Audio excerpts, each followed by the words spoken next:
কেমন লাগলো? সকালবেলা দেখলাম আলু মুগের দম খেলেন। হ্যাঁ, আলুর দমও ভালো হয়েছে, খেতে ভালো হয়েছে, কোনোদিনও খাইনি, প্রথমবার খেলাম। রাজনীতির ময়দানে একেবারে নবগতা রচনা।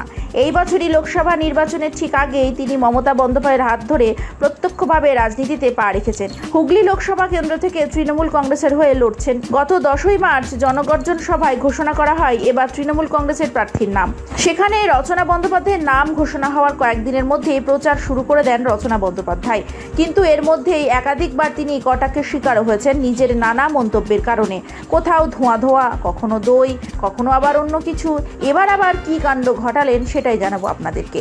এদিন রচনা বন্দ্যোপাধ্যায় প্রচারে বেরিয়ে এক জায়গায় ব্রেকফাস্টে মুড়ি আর আলুর দম খান। সেটা খাওয়ার পর সাংবাদিকরা যখন তাকে জিজ্ঞাসা করেন যে কেমন লাগলো এই খাবার খেয়ে, তখন অভিনেত্রী জানালেন তিনি এটা প্রথমবার খেলেন, এই প্রথম ভালোই লেগেছে।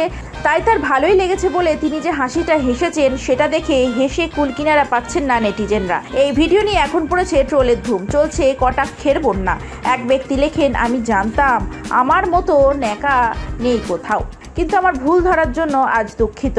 কেউ আবার লেখেন, সকাল সকাল নেশা করেছেন নাকি? তৃতীয় ব্যক্তি লেখেন, হঠাৎ করে কেমন জোকার হয়ে গেল। চতুর্থ এক ব্যক্তি লেখেন, কি কষ্টে খেয়েছে সেটা হাসি দেখেই বুঝতে পারছি। আর একজনের মতে, আলুর দম নাকি এর আগে খায়নি, এরা আবার বাংলায় ভোট নিতে চায়, লজ্জা লাগা দরকার, যত ন্যাকামো।